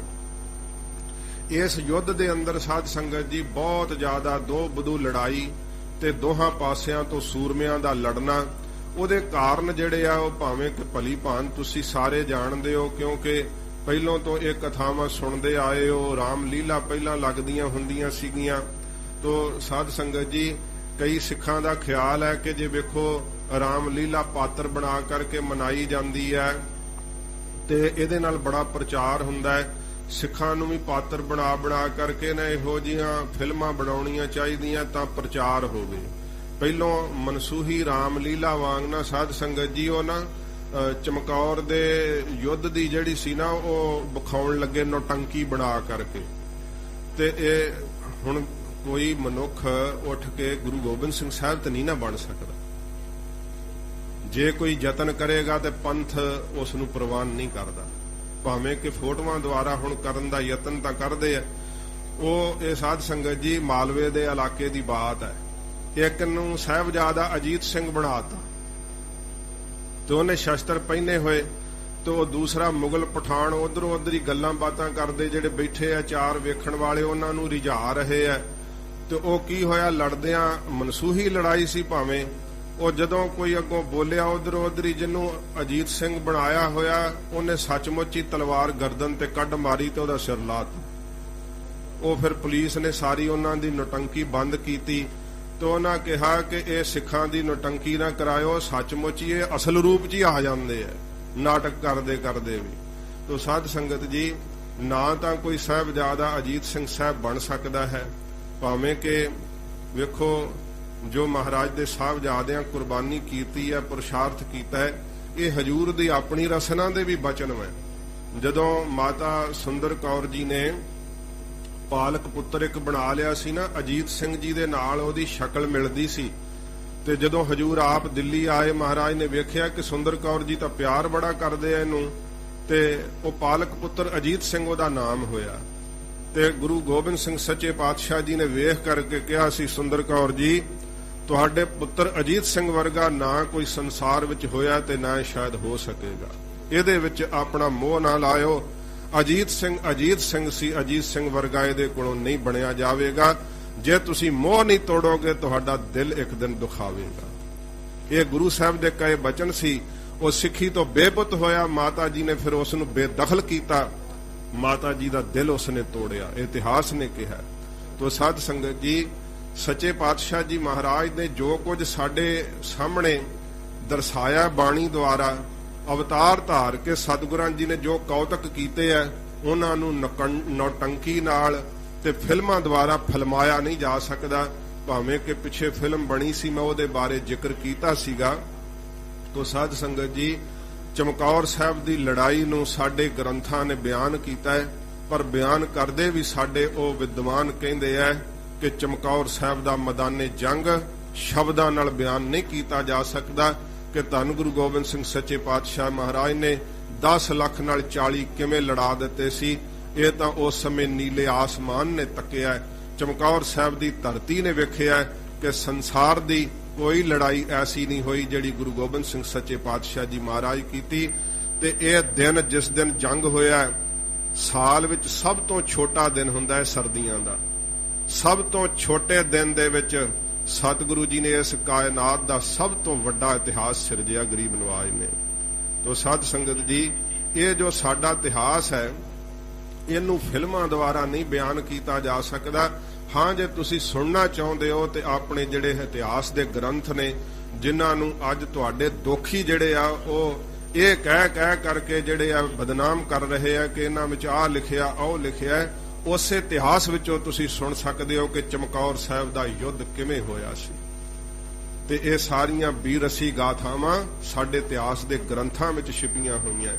ਗੁਰੂ ਗੋਬਿੰਦ ਸਿੰਘ ਸੱਚੇ ਪਾਤਸ਼ਾਹ ਜੀ ਮਹਾਰਾਜ ਦਾ ਰਾਮਾ ਅਵਤਾਰ ਲਿਖਣ ਦਾ ਕਾਰਨ, ਉਹ ਆਪ ਜੀ ਨੇ ਸਾਧ ਸੰਗਤ ਜੀ ਬੜੇ ਗੌਰ ਨਾਲ ਸਰਵਣ ਕਰਨਾ। ਸਤਿਗੁਰਾਂ ਜੀ ਨੇ ਸਾਰੇ ਇਤਿਹਾਸ ਦਾ ਮੁਲਾਂਕਣ ਕਰਕੇ ਗਰੀਬ ਨਵਾਜ ਨੇ ਸਾਨੂੰ ਦੱਸਿਆ ਕਿ ਜਿੱਥੇ ਜਿੱਥੇ ਇਹਨਾਂ ਕੋਲ ਗਲਤੀ ਹੋਈ ਹੈ, ਖਾਲਸਾ ਜੀ ਤੁਸਾਂ ਗਲਤੀ ਨਾ ਕਰਨੀ। ਜੇ ਕਦੇ ਸਾਧ ਸੰਗਤ ਜੀ, ਕੌਰਵ ਤੇ ਪਾਂਡਵ ਬੜੇ ਬਲੀ ਸੀਗੇ, ਕਿੱਥੇ ਕੌਰਵ ਮੁਕਾਬਲਾ ਨਹੀਂ ਸੀ ਕਰ ਸਕਦੇ, ਪਰ ਸਾਧ ਸੰਗਤ ਜੀ ਉਸ ਸਮੇਂ ਛਤਰੀਆਂ ਵਿੱਚ ਭੈੜੀ ਰਵਾਇਤ ਸੀਗੀ ਕਿ ਜੇ ਕੋਈ ਯੁੱਧ ਲਈ ਲਲਕਾਰੇ ਤੇ ਤਾਂ ਵੀ ਕਹਿੰਦੇ ਆ ਉਹਦੀ ਲਲਕਾਰ ਨੂੰ ਸੁਣ ਕਰਕੇ ਪਿੱਛੇ ਨਹੀਂ ਹਟਦੇ ਛਤਰੀ, ਤੇ ਜੇ ਕੋਈ ਜੂਆ ਖੇਡਣ ਨੂੰ ਲਲਕਾਰੇ ਤੇ ਤਾਂ ਵੀ ਪਿੱਛੇ ਨਹੀਂ ਹਟਦੇ। ਦੱਸੋ ਇਹ ਦੋ ਗੱਲਾਂ ਇੱਕ ਕਿਵੇਂ ਹੋ ਸਕਦੀਆਂ? ਇਸੇ ਕਰਕੇ ਦੁਰਯੋਧਨ ਨੇ ਛੜਯੰਤਰ ਕੀਤਾ ਆਪਣੇ ਮਾਮੇ ਸ਼ਕਨੀ ਦੇ ਰਾਹੀਂ, ਤੇ ਜਿਹੜਾ ਸੀ ਯੁਧਿਸ਼ਟਰ ਧਰਮ ਪੁੱਤਰ ਹੁੰਦਿਆਂ ਹੋਇਆ ਸਮਝ ਨਾ ਸਕਿਆ, ਤੇ ਇਸ ਨੂੰ ਜੂਏ ਵਾਸਤੇ ਜਦੋਂ ਲਲਕਾਰ ਮਾਰੀ ਤੇ ਸਾਧ ਸੰਗਤ ਜੀ ਤੁਸੀਂ ਜਾਣਦੇ ਹੋ ਕਿ ਕਿਵੇਂ ਆਪਣੀ ਇਸਤਰੀ ਵੀ ਹਾਰ ਗਏ ਸੀ ਤੇ ਕਿੰਨੇ ਨਮੋਸ਼ੀ ਹੋਈ ਸੀ। ਗੁਰੂ ਗੋਬਿੰਦ ਸਿੰਘ ਸਾਹਿਬ ਸੱਚੇ ਪਾਤਸ਼ਾਹ ਨੇ ਕਿਹਾ, ਖਾਲਸਾ युद्ध की ललकार सुन करके मैदाने जंग विच उतर आई, पर किसी कुकर्म की ललकार सुन करके कदे उहदे नाल ना टक्कर लवी, क्योंकि जुआ खेडना सतगुरां जी ने कहा महापाप है। जिहड़ा जुआ खेडदा है वो मेरा खालसा नहीं हो सकता। ये सतगुरां जी ने उन्हां चीज़ां नूं वेख करके उन्हां विचों जो कुछ उन्हां दा नुकसान होया वो सच्चे पातशाह जी ने अपने खालसे नूं दर्शाया कि तुसीं अपना नुकसान ना इवें करा लिओ। तो गरीब नवाज सच्चे पातशाह जी महाराज का यह लिखना कि श्री रामचंद्र जी का बनोवास किवें हुंदा है। साध संगत जी, हजूर ने भावें कि आरंभ तो ही एक कथा कही है, रगबर वंश किवें चलदी है, सूरज वंश किवें पैदा हुंदी है, ते उहदे विच रघु राजे का जन्म हुंदा है। फिर साध संगत जी इस प्रकार ਜਿਹੜੇ राजे ते राजे अगे फिर इन्हां दे घर दशरथ का जिहड़ा है साध संगत जी वो जन्म हुंदा है, ते दशरथ दे घर विच फिर श्री रामचंद्र जी का अवतार हुंदा है। सारे भरावां दी जिहड़ा है उन्हां दा जन्म होना ते सतगुरु जी ने मातावां दा सब जिक्र हजूर ने कीता है। फिर विआह जिहड़ा है होना ये भी सच्चे पातशाह ने जिक्र कीता है। वशिष्ठ जी तो विद्या पढ़नी श्री रामचंद्र जी ने, यह भी सतगुरां जी ने जिक्र कीता है। फिर साध संगत जी जिहड़ा है वशिष्ठ जी की रखिया वास्ते दैंतां दा नाश करना, वो समा आउणा कि कई ने जिहड़ा वर जिहड़े सी मंगे होए सन, दशरथ नूं कहा होया सी जदों लोड़ होगी उदों मंग लांगी। वो फिर वर दो मंग लए कि मेरे पुत्र भरत नूं राज ते श्री रामचंद्र जी नूं 14 साल का बनोवास होवे। इहदे तहत फिर श्री रामचंद्र जी जिहड़े जदों बनोवास नूं आए ते जिहड़ी साध संगत जी की सी रावण दी भैन, उन्हें आ करके श्री रामचंद्र जी दे उत्ते डोरे पाउणे चाहे, लक्ष्मण नूं मोहित करन दा यतन कीता, जिहदा नाम स्वरूप नखा करके आउंदा है, ते लक्ष्मण ने फिर उसदा नक कट दिता सी। तो कई भावें विद्वान जिहड़े आ वो साध संगत जी इहदे विच रावण नूं सच्चा ठहराउण दा यतन करदे आ, पर धन गुरु गोबिंद सिंह साहब जी महाराज दी लिखत कहिंदी है, जे कोई औरत भी किसी मर्द दा सुहप्पण वेख करके उस दे उत्ते मोहत हुंदी है ते इह औरत दा भी औगण है। जे कोई मर्द औरत दा सुहप्पण वेख के अपनी धर्म पत्नी नूं छड्ड करके ਉਹਦੇ ਨਾਲ ਕੁਕਰਮ ਕਰਨ ਦਾ ਯਤਨ ਕਰਦਾ ਹੈ ਤੇ ਇਹ ਸਾਧ ਸੰਗਤ ਜੀ ਮਰਦ ਦਾ ਔਗਣ ਹੈ। ਤੋ ਹਜੂਰ ਨੇ ਇਹ ਸਪਸ਼ਟ ਰੂਪ ਵਿੱਚ ਦੱਸਿਆ ਹੈ, ਜਿਹਦਾ ਔਗਣ ਹੈ ਉਹ ਜ਼ਾਹਰ ਕਰਕੇ ਦੱਸਿਆ। ਮਹਾਰਾਜ ਨੇ ਆਪਣੀ ਬਾਣੀ ਵਿੱਚ ਕਿਹਾ ਹੈ ਕਿ ਭਾਈ ਜੋ ਮੈਨੂੰ ਵਾਹਿਗੁਰੂ ਨੇ ਕਹਿ ਕੇ ਸੰਸਾਰ ਵਿੱਚ ਭੇਜਿਆ ਮੈਂ ਸੱਚ ਕਹਾਂਗਾ, ਮੇਰਾ ਕਿਸੇ ਨਾਲ ਵੈਰ ਨਹੀਂ ਹੈ। ਇਹ ਸਤਿਗੁਰਾਂ ਜੀ ਨੇ ਆਪਣੀ ਕਹਾਣੀ ਨਾਲ ਕਿਹਾ ਹੈ। ਤੋ ਜਿਸ ਵਕਤ ਨੱਕ ਕਟਾ ਕੇ ਸਰੂਪ ਨਖਾ ਆਈ, ਰਾਵਣ ਨੇ ਨਹੀਂ ਵੇਖਿਆ ਕਿ ਮੇਰੀ ਭੈਣ ਦਾ ਦੋਸ਼ ਹੋਊਗਾ, उसने फिर चढ़ाई कर दी। सारा पता करके मरीच के द्वारा एक खेल रचिया, मैं वो विस्तार नहीं करूँगा क्योंकि कई सालों पिछे विस्तार संगतां ने सुनिया। ते जिस समय फिर सीता का हरण किया, कहते ने कि जिहड़ा ये डमरू बजा करके ना ये जोगी का भेख धार करके इन्हें जिहड़ा सी सीता जी का हरण किया सी। भावें लक्ष्मण जी रेखा बना गए सी रामकार, पर उस रेखा नूं उलंघ दिता। ਤੇ ਇਹ ਵੀ ਦਰਸਾਇਆ ਹਜੂਰ ਨੇ ਕਿ ਜਿਹੜੀ ਔਰਤ ਘਰ ਦੀ ਰੇਖਾ ਨੂੰ ਉਲੰਘ ਜਾਂਦੀ ਹੈ ਨਾ, ਉਹ ਸਮਾਜ ਤੋਂ ਡਿੱਗ ਜਾਂਦੀ ਹੈ। ਫਿਰ ਸੀਤਾ ਜੀ ਸ਼ਾਇਦ ਇਹਨਾਂ ਦੁੱਖਾਂ ਨੂੰ ਨਾ ਸਹਾਰਦੇ ਜੇ ਉਸ ਰੇਖਾ ਨੂੰ ਪਾਰ ਨਾ ਕਰਦੇ। ਤਾਂ ਇਹ ਮਰਿਆਦਾ ਦੀ ਰੇਖਾ ਹੈ, ਜਿਹੜੀ ਇਸਤਰੀ ਮਰਿਆਦਾ ਦੀ ਰੇਖਾ ਨੂੰ ਪਾਰ ਕਰ ਜਾਵੇ, ਸਮਾਜ ਵਿੱਚ ਉਹਦਾ ਮਾਣ ਤੇ ਸਤਿਕਾਰ ਫਿਰ ਨਹੀਂ ਰਹਿੰਦਾ ਹੈ। ਇਹ ਹਜੂਰ ਨੇ ਸਭ ਕੁਝ ਸਾਨੂੰ ਦਰਸਾਇਆ। ਫਿਰ ਜਿਹੜਾ ਹੈ ਸਾਧ ਸੰਗਤ ਜੀ ਕਿਸੇ ਦੀ ਇਸਤਰੀ ਹਰਨ ਕਰਕੇ ਆਪਣਾ ਪੁਰਸ਼ਾਰਥ ਦਿਖਾਉਣਾ, ਆਪਣਾ ਬਲ ਦਿਖਾਉਣਾ। ਰਾਵਣ ਜਿਹੜਾ ਸੀ ਲੰਕਾ ਦੇ ਵਿੱਚ ਸੀਤਾ ਜੀ ਨੂੰ ਲੈ ਕਰਕੇ ਫਿਰ ਜਦੋਂ ਚਲਿਆ ਗਿਆ ਤੇ ਇਸ ਪ੍ਰਕਾਰ ਜਟਾਯੂ ਦੁਆਰਾ ਸ਼੍ਰੀ ਰਾਮਚੰਦਰ ਜੀ ਨੂੰ ਪਤਾ ਲੱਗਣਾ, ਹਨੂਮਾਨ ਭੇਜ ਕਰਕੇ ਖਬਰ ਮੰਗਾਉਣੀ, ਫਿਰ ਇਸ ਪ੍ਰਕਾਰ ਭੀਸ਼ਣ ਜੀ ਦਾ ਆ ਕਰਕੇ ਸ਼ਰਨ ਪੈਣਾ ਤੇ ਸੁਗਰੀਵ ਜੀ ਦੀ ਸਾਰੀ ਸੈਨਾ ਲੈ ਕਰਕੇ ਹਨੂਮਾਨ ਸੇਵਕ ਬਣਨਾ। ਇਹ ਸਾਰਿਆਂ ਬਾਨਰ ਸੈਨਾ ਨੂੰ ਲੈ ਕਰਕੇ ਸ਼੍ਰੀ ਰਾਮਚੰਦਰ ਜੀ ਨੇ ਲੰਕਾ ਦੇ ਉੱਤੇ ਚੜ੍ਹਾਈ ਕੀਤੀ। ਜਿਸ ਵਕਤ ਲੰਕਾ ਦੇ ਉੱਤੇ ਫੌਜ ਲੈ ਕੇ ਚੜ੍ਹ ਕੇ ਆ ਗਏ ਤੇ ਰਾਵਣ ਦੇ ਨਾਨੇ ਨੇ ਕਿਹਾ, ਰਾਵਣ ਦੀ ਘਰਵਾਲੀ ਮਦੋਦਰੀ ਨੇ ਕਿਹਾ ਕਿ ਜਿਨ੍ਹਾਂ ਨੂੰ ਤੂੰ ਸੁਧਾਰਨ ਵੇਖ ਰਿਹਾ ਹੈ ਇਹ ਸੁਧਾਰਨ ਨਹੀਂ ਹੈ, ਜਿਹੜਾ ਐਡਾ ਸਮੁੰਦਰ ਲੰਘ ਕੇ ਆ ਗਏ ਹੈ, ਤੇਰੇ ਖਰਦੂਖਣ ਭਰਾ ਮਾਰ ਦਿੱਤੇ ਐ, ਅਜੇ ਵੀ ਵਕਤ ਵੈ ਕਿ ਉਹਨਾਂ ਦੀ ਸ਼ਰਨ ਪੈ ਜਾ ਕੇ। ਪਰ ਰਾਵਣ ਕਿਸੇ ਦੇ ਆਖੇ ਨਹੀਂ ਸੀ ਲੱਗਦਾ। ਕਿਉਂਕਿ ਉਹਦੇ ਅੰਦਰ ਅਹੰਕਾਰ ਸੀ। ਹੰਕਾਰ ਕਾਹਦਾ ਸੀ? ਆਪਣੀ ਸ਼ਕਤੀ ਦਾ। ਉਹਦੇ ਕੋਲ ਸ਼ਕਤੀ ਬਹੁਤ ਜ਼ਿਆਦਾ ਸੀ। ਗੁਰੂ ਸਾਹਿਬ ਜੀ ਨੇ ਬਾਣੀ ਵਿੱਚ ਲਿਖਿਆ, ਚੰਦ ਸੂਰਜ ਜਾ ਕੇ ਤਪਤ ਰਸੋਈ, ਬਸ ਅੰਤਰ ਜਾ ਕੇ ਕੱਪੜੇ ਧੋਈ। ਚੰਦਰਮਾ ਸੂਰਜ ਵਰਗੇ ਤਾਂ ਉਹਦੀ ਲੰਗਰ ਤਿਆਰ ਕਰਦੇ ਸੀਗੇ, ਅੱਗ ਦੇਵਤਾ ਉਹਦੇ ਕੱਪੜੇ ਧੋ ਕੇ ਦਿੰਦਾ ਸੀਗਾ। ਤੋ ਕਈ ਵਿਦਵਾਨ ਐਵੇਂ ਵੀ ਕਹਿੰਦੇ ਆ ਕਿ ਚੰਦਰਮਾ ਤੇ ਸੂਰਜ ਤੋਂ ਚੱਲਣ ਵਾਲਾ ਸ਼ਾਇਦ ਸਿਸਟਮ ਸੀਗਾ ਉਹਦੇ ਕੋਲ। ਤੇ ਇਹ ਤਾਂ ਸਾਧ ਸੰਗਤ ਜੀ ਉਦੋਂ ਜਾਣੀ ਜਾ ਸਕਦੀ ਹੈ, ਪਰ ਹਜੂਰ ਦੀ ਬਾਣੀ ਨੇ ਲਿਖਿਆ, ਸਤਿਗੁਰੂ ਜੀ ਨੇ ਗਵਾਹੀ ਦਿੱਤੀ ਹੈ। ਤੇ ਸੋਇਨੇ ਦੀ ਲੰਕਾ ਬਣਾਈ ਫਿਰਦਾ ਸੀ। ਉਹਦੀ ਬਾਬਤ ਇਹ ਹੈ ਕਿ ਸ਼ਿਵਾ ਨੇ ਚੱਠ ਕਰਨੀ ਸੀ। ਇਹਦਾ ਪਿਤਾ ਬਸਰਦਾ ਮੁਨੀ ਉੱਥੇ ਮੰਤਰਾਂ ਦਾ ਜਾਪ ਕਰਨ ਆਇਆ ਤੇ ਉਹ ਸਭ ਨੂੰ ਦਕਸ਼ਣਾ ਦੇਣ ਲੱਗੇ। ਤੇ ਸ਼ਿਵਾ ਨੇ ਕਿਹਾ ਕਿ ਬਸਰਦਾ ਮੁਨੀ ਤੂੰ ਮੰਗ ਕੀ ਚਾਹੀਦਾ? ਕਹਿੰਦਾ ਮਹਾਰਾਜ ਮੈਨੂੰ ਲੰਕਾ ਹੀ ਦੇ ਦਿਓ। ਉਹ ਸ਼ਿਵ ਕਹਿੰਦਾ ਪਾਰਵਤੀ ਵੇਖ ਲੈ, ਸਾਨੂੰ ਨਹੀਂ ਕਿਸੇ ਨੇ ਮਹਿਲਾਂ 'ਚ ਰਹਿਣ ਦੇਣਾ, ਤੈਨੂੰ ਕਿਹਾ ਸੀ। ਸ਼ਿਵਾ ਨੇ ਲੰਕਾ ਹੀ ਦਾਨ ਕਰਤੀ, ਆਪਣੇ ਭਰਾ ਕਬੀਰ ਨੂੰ ਮਾਰ ਕੇ ਕੱਢ ਦਿੱਤਾ ਤੇ ਇਹ ਰਾਵਣ ਲੰਕਾਪਤੀ ਬਣ ਗਿਆ ਸੀ। ਇਸ ਪ੍ਰਕਾਰ ਇਹ ਲੰਕਾ ਦਾ ਰਾਜਾ ਬਣਿਆ। ਜਦੋਂ ਫਿਰ ਸ਼੍ਰੀ ਰਾਮ ਚੰਦਰ ਜੀ ਚੜ੍ਹ ਕਰਕੇ ਆਏ ਹੈ, ਸਮਾਂ ਆਪਣੀ ਚਾਲ ਨਾਲ ਚੱਲਦਾ ਜਾ ਰਿਹਾ ਹੈ। ਅੱਜ ਸਮਾਪਤੀ ਵੀ ਹੈ ਸ਼੍ਰੀ ਅਖੰਡ ਪਾਠ ਸਾਹਿਬ ਜੀ ਦੀ, ਤੋਂ ਲੜੀਵਾਰ ਕਥਾ ਦੀ ਵੀ ਮਰਿਆਦਾ ਪੂਰੀ ਕਰਨੀ ਹੈ, ਪਰ ਮੈਂ ਸੰਖੇਪ ਵਿੱਚ ਕਹਿ ਕੇ ਹੁਣ ਫਿਰ ਕਥਾ ਆਰੰਭ ਕਰਾਂਗਾ। ਜਿਸ ਵਕਤ ਸ਼੍ਰੀ ਰਾਮ ਚੰਦਰ ਜੀ ਚੜ੍ਹ ਕੇ ਆ ਗਏ, ਮਰਿਆਦਾ ਪੁਰਸ਼ੋਤਮ ਕਿਹਾ ਜਾਂਦਾ ਹੈ ਸ਼੍ਰੀ ਰਾਮ ਚੰਦਰ ਜੀ ਨੂੰ। ਮਰਿਆਦਾ ਦੇ ਅੰਦਰ ਸਦਾ ਹੀ ਆਪਣੇ ਆਪ ਨੂੰ ਬੰਨ੍ਹ ਕੇ ਰੱਖਿਆ। ਤੇ ਫਿਰ ਸਾਧ ਸੰਗਤ ਜੀ ਜਿਸ ਵਕਤ ਆ ਗਏ ਚੜ੍ਹ ਕਰਕੇ, ਬਾਲੀ ਪੁੱਤਰ ਅੰਗਦ ਨੂੰ ਸ਼ਾਂਤੀ ਦੂਤ ਬਣਾ ਕਰਕੇ ਭੇਜਿਆ, ਪਰ ਫਿਰ ਵੀ ਰਾਵਣ ਆਪਣੇ ਅਹੰਕਾਰ ਕਰਕੇ ਨਹੀਂ ਨੀਵਿਆ, ਨਹੀਂ ਮੰਨਿਆ। ਤੇ ਇਹ ਕਿਹਾ ਜਾਂਦਾ ਹੈ ਰਾਵਣ ਏਡਾ ਬਲੀ ਸੀ, ਜਦੋਂ ਤਖਤ ਤੇ ਬੈਠਦਾ ਸੀ, ਜੇ ਉਹਦਾ ਹੱਥ ਖੜਗ ਵੱਲ ਨੂੰ ਜਾਂਦਾ ਸੀ ਤੇ ਦਸ਼ਾਂ ਦਿਸ਼ਾਂ ਦੇ ਦਿਗਪਾਲ ਕੰਬਦੇ ਸੀ ਕਿ ਰਾਵਣ ਨੇ ਖੜਗ ਤੇ ਹੱਥ ਕਿਉਂ ਰੱਖਿਆ ਹੈ। ਏਡਾ ਬਲੀ ਸੀ। ਜੇ ਕਿਸੇ ਦੀ ਔਰਤ ਨਾ ਚਰਾਉਂਦਾ, ਕਾਮ ਵਾਸ਼ਨਾ ਵਿੱਚ ਮਸਤ ਨਾ ਹੁੰਦਾ, ਅਹੰਕਾਰ ਦੇ ਅਧੀਨ ਨਾ ਹੁੰਦਾ, ਰਾਵਣ ਨੂੰ ਕੋਈ ਨਹੀਂ ਸੀ ਮਾਰ ਸਕਦਾ। ਰਾਵਣ ਨੂੰ ਮਾਰਿਆ ਉਸ ਦੇ ਅਹੰਕਾਰ ਨੇ, ਰਾਵਣ ਨੂੰ ਮਾਰਿਆ ਕਾਮ ਵਾਸ਼ਨਾ ਨੇ। ਸ੍ਰੀ ਗੁਰੂ ਗ੍ਰੰਥ ਸਾਹਿਬ ਜੀ ਦੀ ਬਾਣੀ ਨੇ ਕਿਹਾ, ਜੇ ਕਾਮ ਨਾਲ, ਕ੍ਰੋਧ ਨਾਲ, ਹੰਕਾਰ ਨਾਲ ਰਾਵਣ ਮਾਰਿਆ ਗਿਆ ਤੇ ਜੀਵ ਤੂੰ ਕਿਹੜੇ ਬਾਗ ਦੀ ਮੂਲੀ ਆ ਜਿਨ੍ਹਾਂ ਦੀ ਸੰਗਤ ਤੂੰ ਕਰੀ ਫਿਰਦਾ, ਕਾਮ ਕ੍ਰੋਧ ਦੀ, ਅਹੰਕਾਰ ਦੀ, ਕੀ ਤੂੰ ਬਚ ਜਾਏਗਾ? ਸਤਿਗੁਰੂ ਜੀ ਨੇ ਇਹਨਾਂ ਕਥਾਵਾਂ ਦੁਆਰਾ ਸਾਨੂੰ ਸਿੱਖਿਆ ਦਿੱਤੀ ਹੈ। ਉਹਨਾਂ ਹੀ ਸੂਖਸ਼ਮ ਭਾਵਾਂ ਦਾ ਵਿਸਥਾਰ ਧੰਨ ਗੁਰੂ ਗੋਬਿੰਦ ਸਿੰਘ ਸਾਹਿਬ ਜੀ ਮਹਾਰਾਜ ਨੇ ਦਸਮ ਗ੍ਰੰਥ ਦੀ ਬਾਣੀ ਅੰਦਰ ਕੀਤਾ ਹੈ। ਤੋ ਜਿਸ ਸਮੇਂ ਫਿਰ ਸਾਧ ਸੰਗਤ ਜੀ ਕੋਈ ਹੋਰ ਚਾਰਾ ਨਾ ਵੇਖ ਕਰਕੇ ਸ਼੍ਰੀ ਰਾਮ ਚੰਦਰ ਜੀ ਨੇ ਆਕਰਮਣ ਕੀਤਾ। ਬਹੁਤ ਤਗੜਾ ਇਹ ਯੁੱਧ ਹੋਇਆ। ਇਸ ਯੁੱਧ ਵਿੱਚ ਅਗਸਤ ਮੁਨੀ ਵਰਗਿਆਂ ਨੇ ਵੀ ਆ ਕਰਕੇ ਸ਼੍ਰੀ ਰਾਮ ਚੰਦਰ ਜੀ ਨੂੰ ਜਿਹੜੀਆਂ ਮਾਇਆਵੀ ਸ਼ਕਤੀਆਂ ਸੀ ਉਹਨਾਂ ਤੋਂ ਬਚਣ ਵਾਸਤੇ ਆਪਣੀ ਜਿਹੜੀ ਸੀ ਤਪੱਸਿਆ ਦੇ ਬਲ ਨਾਲ ਮੰਤਰਾਂ ਦੀ ਸ਼ਕਤੀ ਦੇਣਾ ਕੀਤੀ।